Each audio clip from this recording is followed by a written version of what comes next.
Bom, senhores, eu acho que alguns pontos já foram mostrados aos senhores, mas eu gostaria de fazer um compromisso. Eu, Marcela, faço um compromisso. Nada que sair da minha boca será falado por mim. Os senhores não têm obrigação nenhuma de acreditar no que eu digo, os meus colegas dizem, ou que a promotora diz. Mas, nas provas dos autos, os senhores têm a obrigação de acreditar, pois elas são provas. E o comando da lei, os senhores têm a obrigação de obedecer, pois os senhores são juízes. Os senhores aqui, vossas excelências, são juízes da causa. E o juiz, ele tem que ser imparcial. Ele não pode pender para o lado do réu ou para o lado da vítima, ou pelo apelo midiático dos casos de acusações de feminicídio. O juiz tem que julgar para ser justo, com base nas provas e na lei.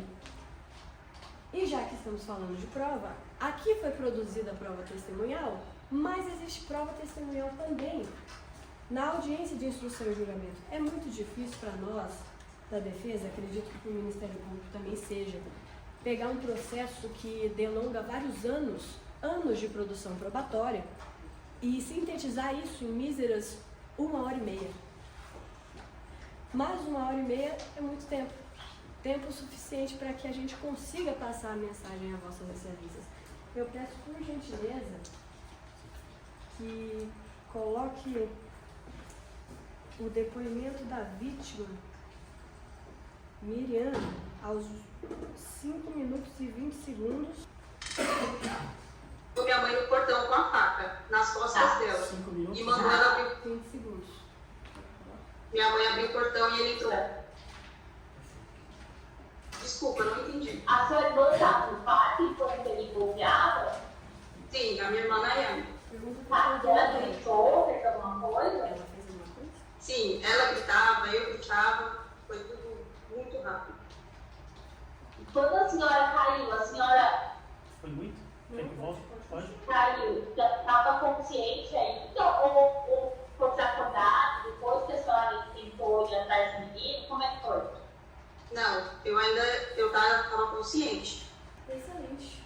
É algo que eu questionei as testemunhas várias vezes, a promotora questionou brilhantemente. A produção probatória, a prova testemunhal, saindo da boca da própria vítima, ela estava consciente. Em momento nenhum, ela ficou inconsciente. Em momento nenhum, ele teve a percepção de que ela estaria morta. Mais adiante, agora pelo defensor público... Ninguém foi pra cima dele ou tentou segurá-lo? Não, ninguém. Não, né? Ele cessou os golpes e foi embora. E correu. Tá tudo certo, obrigado. Brilhante inquirição do defensor. Isso é muito importante, essa dinâmica é muito importante. Mas agora vamos também à testemunha mais importante do processo, que não é vítima, não é réu, mas é Nayane, que estava dentro do quarto. Aos 3 minutos e 7 segundos. Miriam, pode responder. Ela tá na cozinha. 3 minutos e... Então ela não ouviu o que a senhora falou. 3 e 7. Não. Então tá bom. Então pode chamar. Pode chamar. E nesse dia, então, ele chegou, falou, né, a cadeira dela e já foi desferindo os golpes. Isso, só falou isso. Cadê ela? E já foi dando golpe nela. Ela chegou a cair?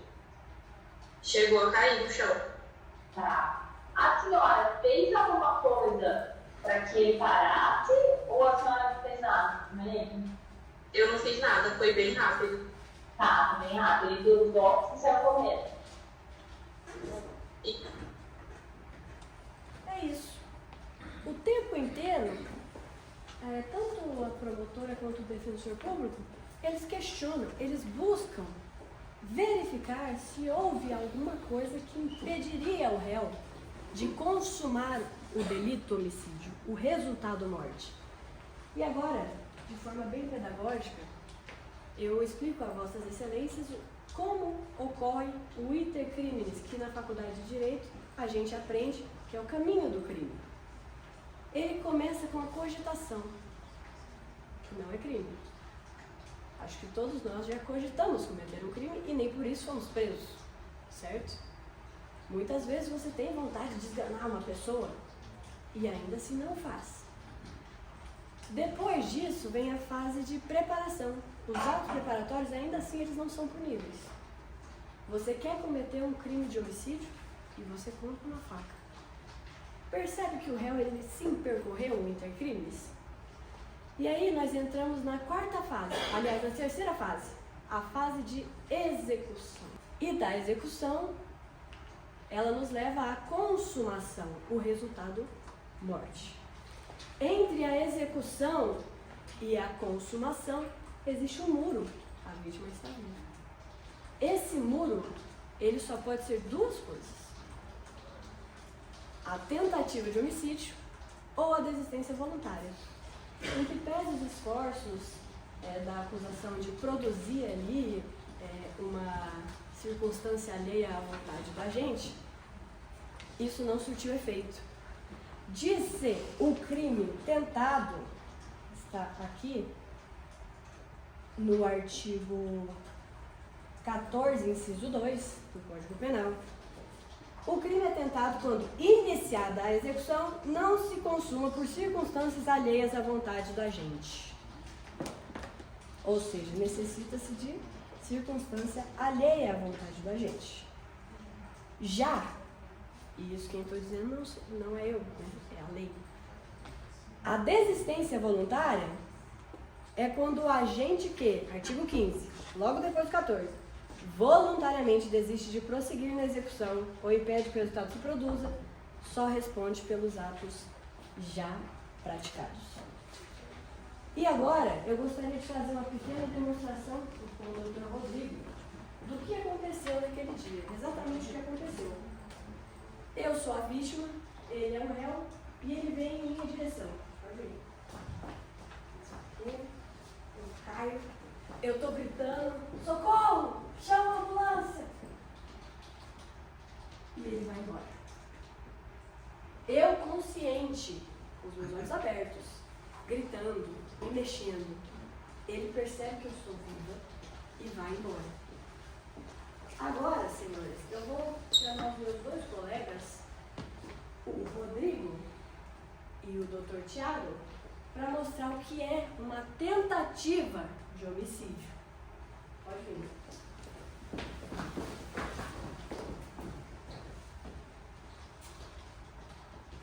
Ele não podia continuar. Isso é uma tentativa de homicídio. É quando há um agente externo que coíbe a atitude do réu.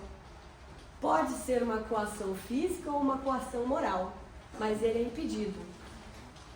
No crime tentado, ele quer, mas não pode. Na desistência voluntária, ele pode, mas não quer.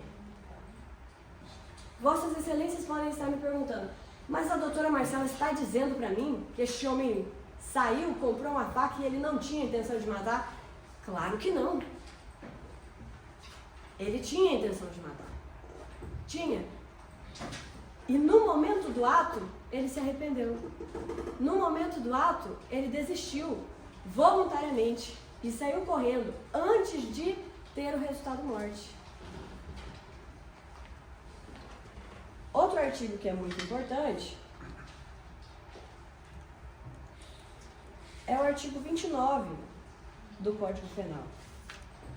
E eu gosto de trabalhar com a lei, porque eu percebo que as pessoas se prendem muito à retórica, mas eu gosto de trabalhar com provas, com fatos e com a lei.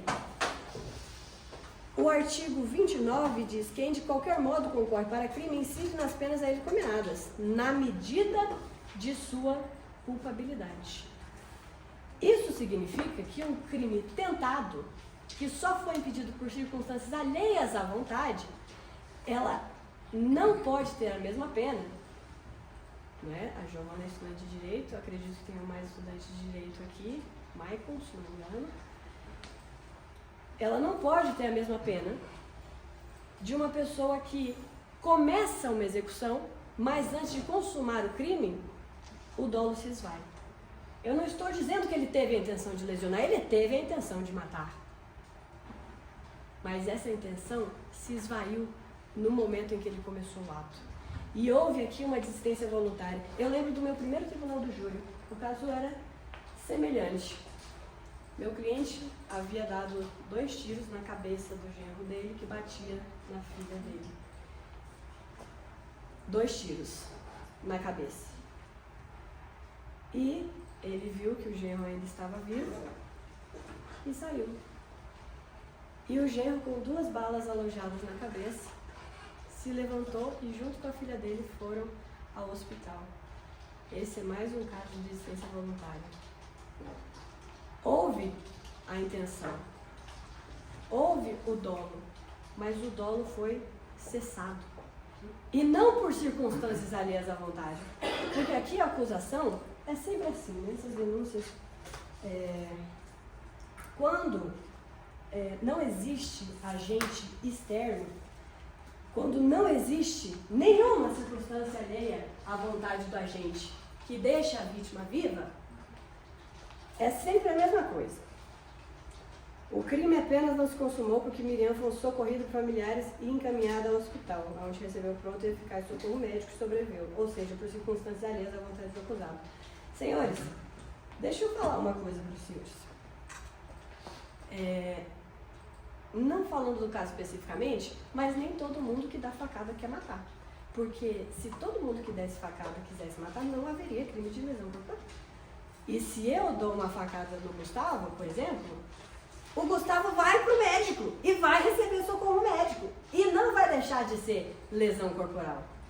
Toda pessoa que se machuca vai ser atendida por um hospital. Toda pessoa que se machuca vai receber o socorro médico.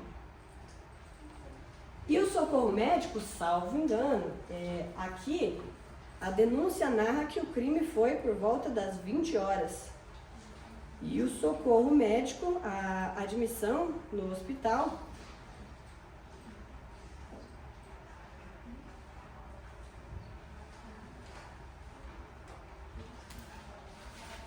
qual que é a página da admissão no hospital? Folha 122, às 21 horas e 28 minutos.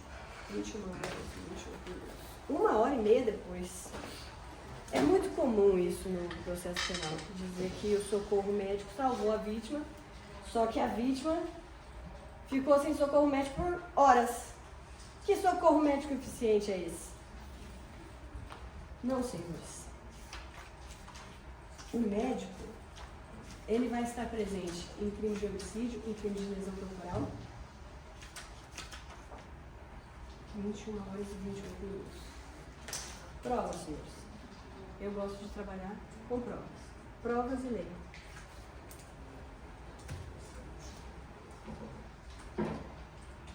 Então, senhores, só existe 2 caminhos.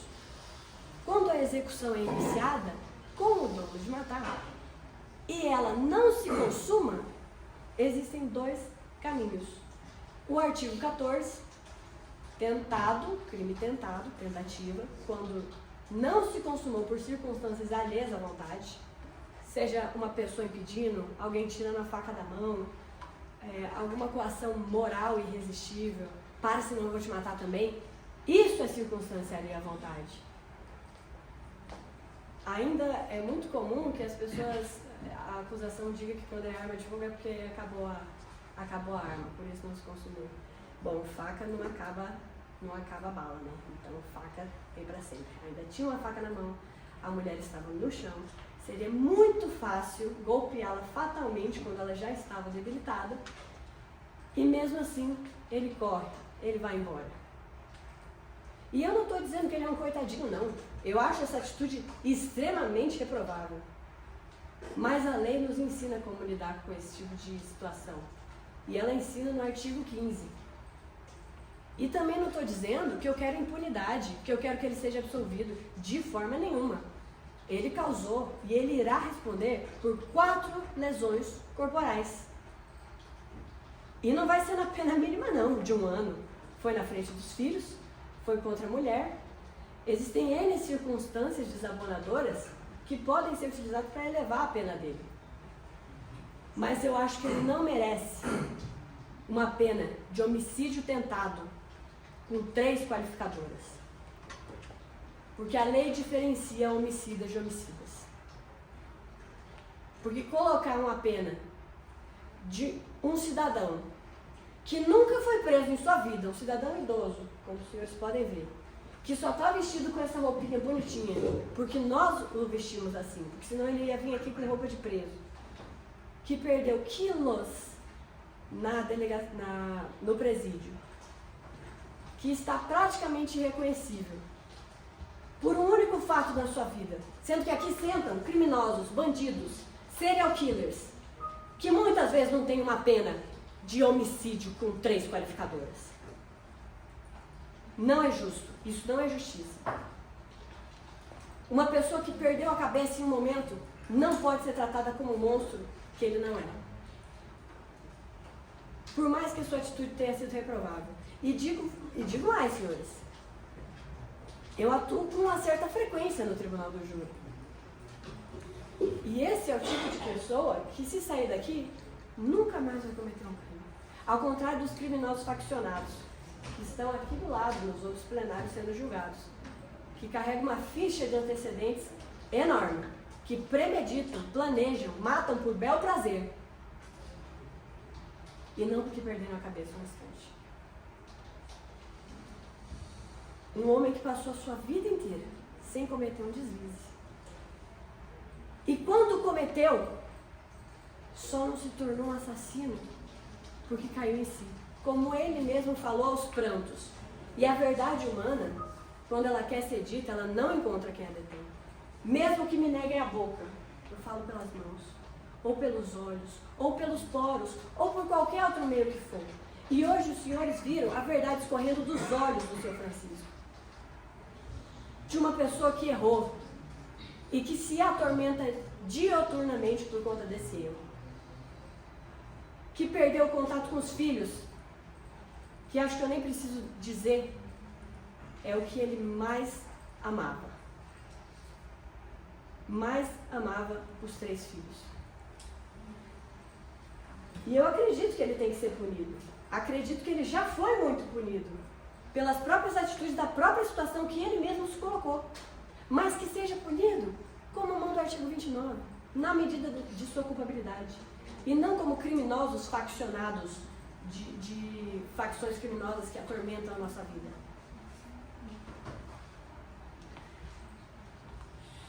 Outro ponto que é importante mencionar, e como eu já disse, minha fidelidade com as provas do processo e com a lei me obrigam a dizer que realmente no laudo pericial, feito por um perito, uma pessoa totalmente imparcial, que nem conhece a pessoa que periciou, ele respondeu ao primeiro quesito.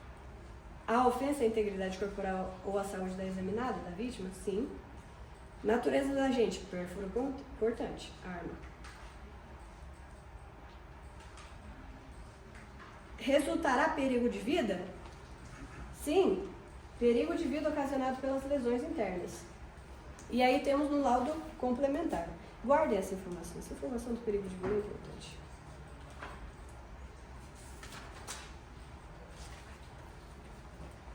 Laudo complementar. Pergunta-se no 4º quesito, resultará em incapacidade para ocupações habituais por mais de 30 dias? E o perito diz, sim, incapacidade para as atividades habituais por mais de 30 dias e pelo perigo de vida, ocasionado pelas lesões internas. Eu li com vocês o artigo 14, da tentativa de homicídio, que é aquela que não se consuma por circunstâncias alheias à vontade. A tentativa não fala nada de perigo de vida. Onde que a gente vai ver o tal do perigo de vida? Artigo 129, ofender a integridade corporal ou a saúde de outrem. Isso é lesão corporal, crime de lesão corporal. E aqui no parágrafo 1º nós temos, se resulta incapacidade para as ocupações habituais por mais de 30 dias. E aqui, perigo de vida, fiz questão de estipular, está escrito perigo de vida. Lesão corporal de natureza grave. A lesão que resulta perigo de vida é de natureza grave. E é isso que diz a perícia. As lesões corporais são de natureza grave. Não são lesões leves, são lesões graves. Dito isso, senhores, Fiquem com isso na cabeça, vossas excelências. O agente que voluntariamente desiste de prosseguir na execução do crime de homicídio, responde pelos atos já praticados. Quais são os atos já praticados? Lesões corporais de natureza grave. Ninguém o impediu. Não houve agente externo que o impedisse. Não houve nada além de sua própria vontade que o impedisse. Ele poderia facilmente ter terminado o que começou. E ele não terminou. Por N motivos. Porque viu sangue e quis ir embora. Porque se arrependeu e quis ir embora. Porque viu que estava acabando com a vida e quis ir embora. Porque não aguentou ver o filho Brian correndo para fora e quis ir embora.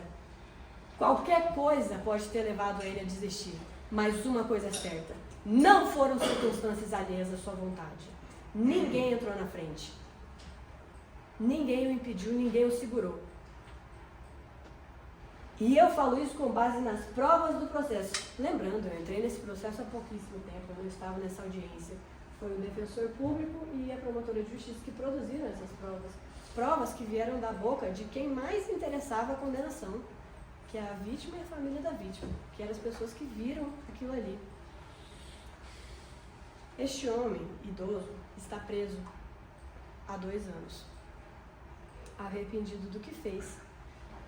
E ele chega na delegacia e dá para ver que ele é uma pessoa extremamente sensível, passional, eu diria.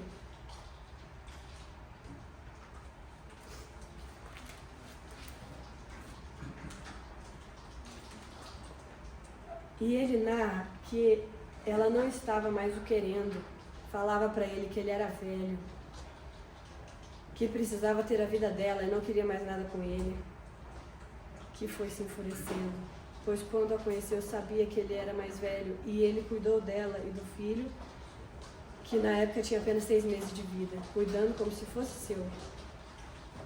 As conversas de humilhação para ele, acabou perdendo a cabeça e saiu de Poá, aonde ele tem uma padaria que havia comprado há um ano. Quando chegou, ela disse, Miriam gritou, o que você está fazendo aqui, seu desgraçado? Que nesse momento ficou cego de raiva e desferiu aproximadamente 3 golpes de faca contra ela. Saiu correndo, deixando cair seu aparelho celular, foi orientado a entregar-se pela polícia, que apenas na data de hoje apresentou-se arrependido do que faz. Se arrependeu do ato cometido por ele, que apesar de ter comprado a faca e ido até a casa da mãe dela, queria apenas assustá-la em ato desesperado e ao ser xingado, perdeu a cabeça e cometeu esse ato. Senhores, quando a gente fala de crime doloso, o dolo é a intenção da pessoa. Nós não sabemos a intenção. Pode ser que o senhor Adenilson, o Fábio ou o Flávio tenham a intenção de não prestar muita atenção no que eu estou falando. Pode ser que eles estejam pensando, esse advogado não sabe de nada. Pode ser que estejam concordando comigo. Eu não tenho como saber. Não tem como entrar na cabeça do seu Francisco e saber o que ele pretendia. Mas a prova testemunhal, as provas periciais e a conduta do próprio acusado, elas mostram claramente quais eram as suas intenções, quase de forma inquestionável. É dúbio acreditar que ele queria dar um susto. Confesso que é. Não acredito. Ele comprou uma faca. Ah, tá. Outra coisa que é importante mencionar, tá? A foto dele com arma de fogo, ele não mandou pra vítima, tá? Existe realmente essa foto com arma de fogo. Ele não mandou pra vítima. Nas conversas você não vai ver ele mandando pra vítima. Ela tinha essa foto de arma de fogo porque ela tinha no celular dela, ele com uma foto segurando uma arma, mas ele não mandou pra ela, tá? Até porque seria, pelo menos duvidoso de que se ele quisesse matar uma pessoa tendo uma arma de fogo, ele teria comprado a faca. Não, ele não tinha arma. Ele foi com a faca. E qual que foi a conduta dele? Como que a gente sabe o dolo dele? A conduta dele foi esfaqueá-la e sem que ninguém o impedisse, corresse. Ele até comprou uma máscara, mas não chegou a usar. E eu garanto, eu acho que todos os 7 já perceberam que é uma pessoa que estava extremamente perturbada e precisando urgentemente de muita terapia. Inclusive, na vida pregressa, quando ele se apresentou, foi perguntado se praticou o delito quando estava alcoolizado ou sob forte emoção. E ele respondeu, emoção. Não precisava ter respondido, porque está escancarado que ele estava sob o domínio de forte e violenta emoção. A conduta dele foi essa. A conduta dele foi de uma pessoa que começou a execução de um crime que não se consumou. E não se consumou não por circunstâncias alheias à sua vontade, mas porque caiu em si. Perdeu a cabeça, caiu em si, viu a merda que tinha feito e se retirou antes que ela falecesse. E apenas 1h30 depois foi quando ela recebeu o socorro médico. Não tem, de forma nenhuma, dizer que o pronto atendimento foi o que salvou a vida dela. Pode ser ainda que ela teria morrido se não recebesse o pronto atendimento, e aí nós teríamos uma lesão corporal seguida de morte. Porque o que a gente está avaliando aqui é o dolo, se cessou ou não, se ele desistiu voluntariamente ou não. E eu digo, ele desistiu. Do mesmo jeito que meu outro cliente que deu 2 tiros na cabeça do gêmeo, viu que ele estava vivo e foi embora. E respondeu apenas por aquilo que já tinha praticado, como manda a lei, como manda o ordenamento jurídico. Porque ninguém os deteu. Essa é a conduta do agente. Essa é a conduta do que ele fez. E ela está intimamente relacionada com a forma com que ele deve ser punido. E deve ser punido. Porque essa atitude é punível. Porque essa atitude é absurda. Não se pode ir na casa das pessoas para esfaqueá-las. Mas a lei manda punir os atos já praticados. Agora, exaurida a conduta do agente, nós precisamos falar sobre os motivos que levaram a essa conduta. Porque a acusação, ela narra que foi um motivo torpe, um motivo vil, abjeto. E aí os senhores podem se perguntar, o que seria um motivo vil e abjeto?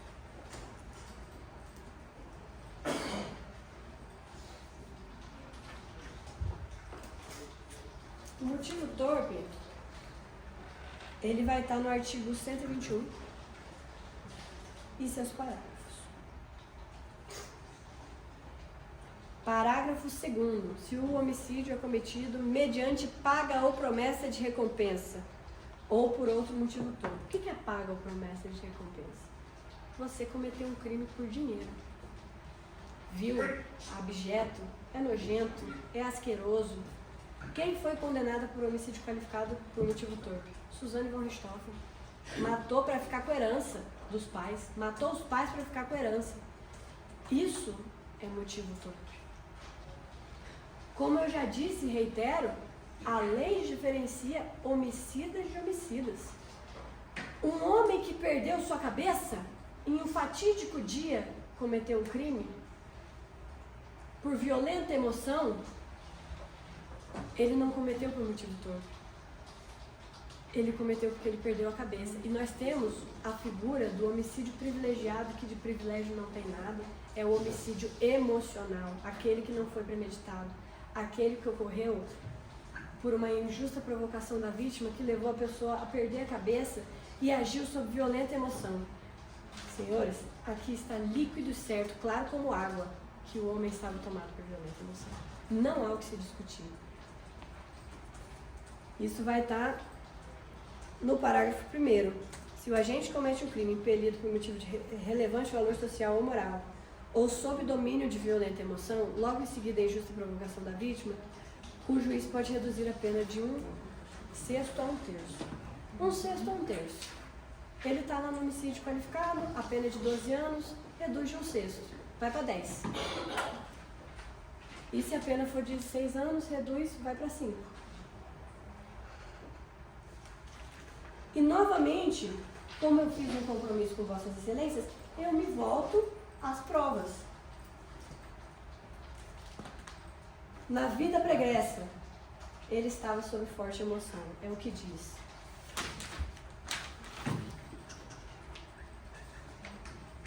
Em seu interrogatório,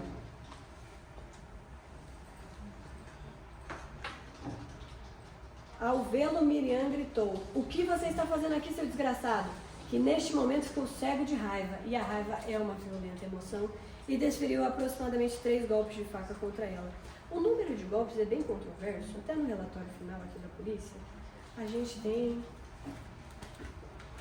a vítima falando que foram 4 facadas, Marlene falando de 2 facadas, não tinha como ela saber. Nayane não fala o número de facadas. E o réu convencido de que foram 3 facadas. Em algum momento, uma conduta da Miriam, e eu não estou culpabilizando a vítima, a culpa nunca é da vítima, mas é algo que provocou uma violenta emoção tão forte nele que ele não conseguiu se controlar. Que ele, como o próprio réu já disse, perdeu completamente a cabeça e deferiu 1, 2, 3 facadas antes de se arrepender, de desistir e sair correndo. Eu não estou falando mais da conduta, estou falando dos motivos que levaram a essa conduta. E todo crime tem motivo.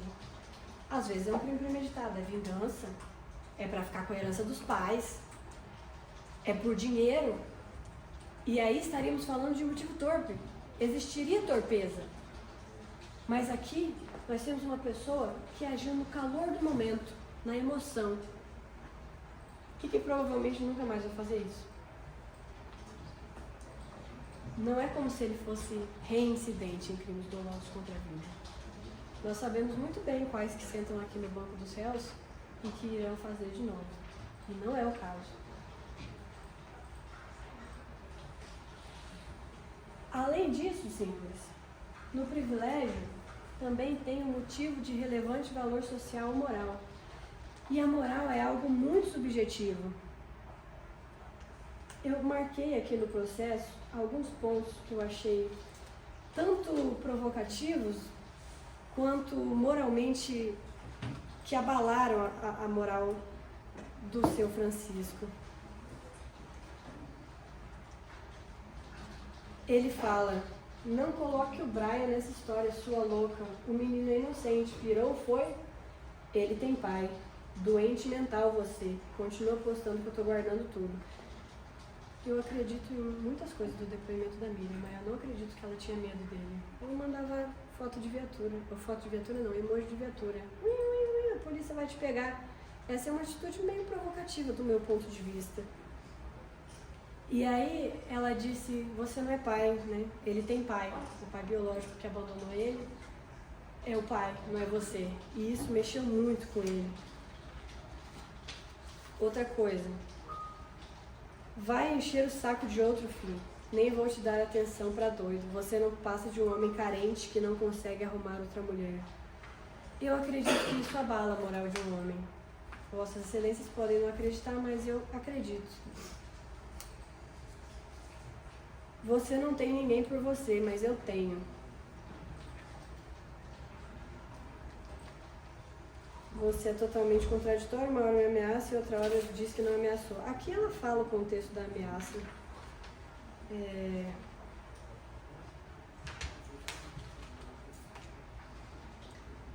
"Por que você não vai cuidar da vida da sua filha que você abandonou criança?" Cadê o contexto da ameaça? Aqui achei o contexto da ameaça. "Você foi longe demais me ameaçando, me caluniando. Falou que ia postar minhas fotos no TikTok." É porque do jeito que, né, parece uma ameaça de morte, mas também tem as ameaças de postar foto no TikTok. Eu acho que os senhores deveriam saber disso também. Então, senhores, quando se trata dos motivos que levaram, eu entendo que foi por uma pessoa que perdeu a cabeça, e não por um motivo vil, abjeto. Uma pessoa que estava tomada de violenta emoção após injustas provocações da vítima reiteradas. E é claro que a moral é muito subjetiva, e o relevante valor moral varia de pessoa para pessoa. Talvez o que é moralmente ofensivo para você não seja moralmente ofensivo para mim. E eu acredito que foi moralmente ofensivo para o Francisco o fato dela ter tocado na questão dos filhos. O fato de ter falado que ele não era o filho do Brian. Que eu acredito fortemente que isso foi um dos motivos que levou ele a cometer tal ato. Reprovável. Ato reprovável, que merece ser punido, mas que não foi cometido com a qualificadora de motivo torpe. Além disso,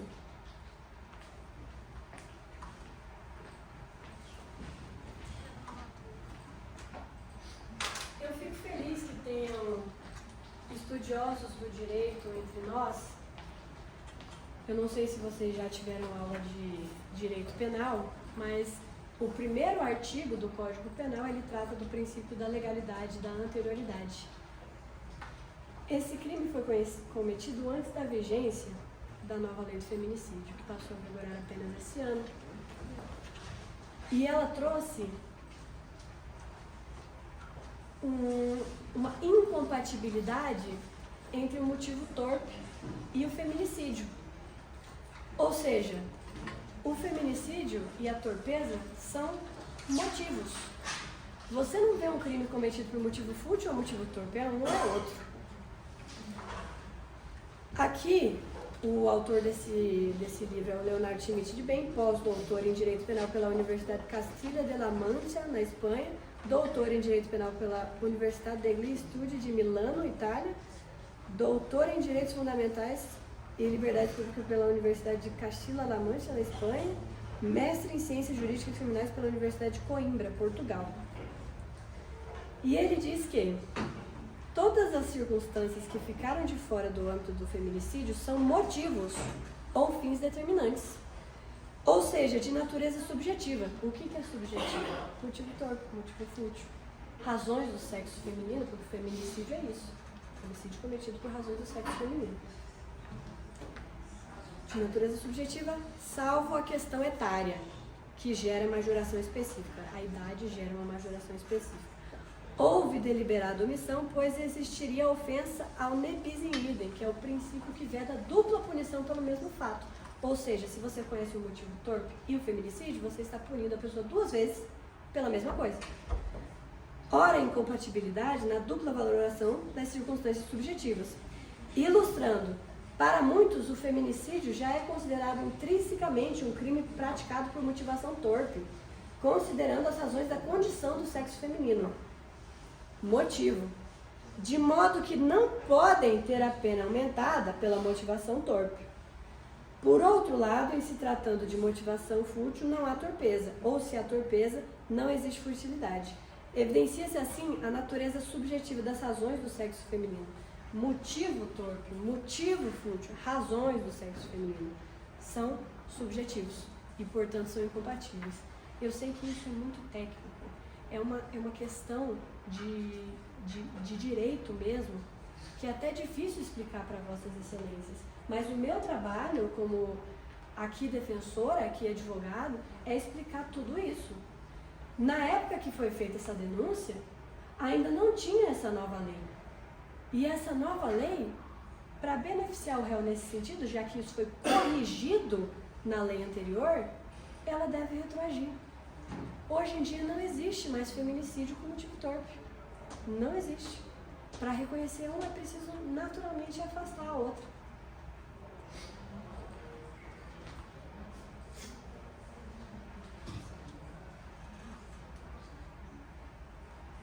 E senhores, eu pleiteei aqui o homicídio, claro, eu estou falando da conduta, que a conduta não foi com dolo de matar, aliás, ela se inicia com dolo de matar, começa a execução e desiste voluntariamente, isso é conduta, e falei sobre os motivos, porque os motivos, eles inferem na pena. Eu e você, a gente pode cometer o mesmo crime, mas a pena nunca será igual. Porque se eu cometi por porque eu perdi a cabeça, eu serei condenada com homicídio privilegiado. Se o senhor comete porque alguém te pagou, o senhor será condenado por motivo torpe. Sua pena será mais alta do que a minha. O mesmo crime, para pessoas diferentes, em situações diferentes, tem pena diferente. Caso os senhores reconheçam que o réu agiu dominado por violenta emoção, não há qualificador de motivo torpe. Se os senhores, na hora de votar, reconhecerem que ele agiu dominado por violenta emoção, o motivo torpe cai por terra. Ele nem será votado, não será nem perguntado. E ouso dizer, até gostaria de dizer para o juiz Torrado, caso seja um entendimento, que o privilégio, atualmente, pós nova lei de feminicídio, ele afasta o feminicídio. Hoje em dia, pela nova redação do artigo 121A, o privilégio, o feminicídio, ele se torna incompatível com o privilégio. Claro que isso na época que o réu cometeu o crime ainda era compatível. Mas, já que nós temos uma nova lei que prejudica o réu, ela não pode retroagir, mas na parte que beneficia, ela retroage.